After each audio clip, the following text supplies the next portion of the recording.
చెప్పి విత్ సరి అప్పుడు ఏంటంటే తొయ్యిలాక పంపు లేట్ చేస్తుంది. లేట్ చేసినప్పుడు నీకు స్పీడు పెట్టేసి ఉంటావు, స్పేర్ 100 స్పీడ్ అంటున్నా, విత్ ఎక్కువ పెట్టుంటావు, 5 పెట్టుంటావు, ఇక్కడ పర్సంటేజ్ 100 పెట్టుంటావు.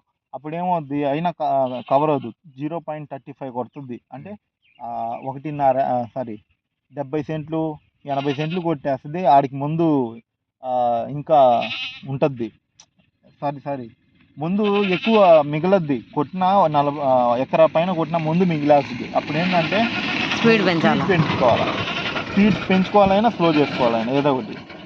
స్ప్రేయింగ్ రేట్ అన్నా పెంచుకో, స్పీడ్ రేట్ అయినా పెంచుకో, వీటిలో మూడిట్లో మారద్ది.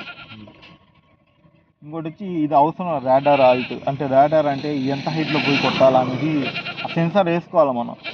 మామూలుగా మనకు కావాలంటే వేసుకోవాలి, ఎవరు అవసరం లేదు మన సైడ్, హైట్ మనం నిర్ణయించుకోవాల్సిందే అంతే. అది ఆటోమేటిక్గా అదే తీసుకుంటా పోతా ఉంటుంది, అది మనకు అవసరం లేదు. ఇక్కడ ఆటో పంపు నువ్వు ఎంత పెట్టుకున్నావు అంత ఉంటుంది. 100 పెట్టినావు, 100 పెట్టి ఇది వదిలే, ఈడే పెట్టుకోను, నీకు ఎంత కావాలంటే అంత తగ్గించుకోను. ఇది 100లోనే వదిలే, ఇది దీన్ని కదిలి బాక ఆడి నుంచి అప్లోడ్ చేశానంటే, అంటే స్టార్ట్ కొట్టే ఇంకో వస్తుంది, మళ్ళీ ఇంకోసారి ఫైనల్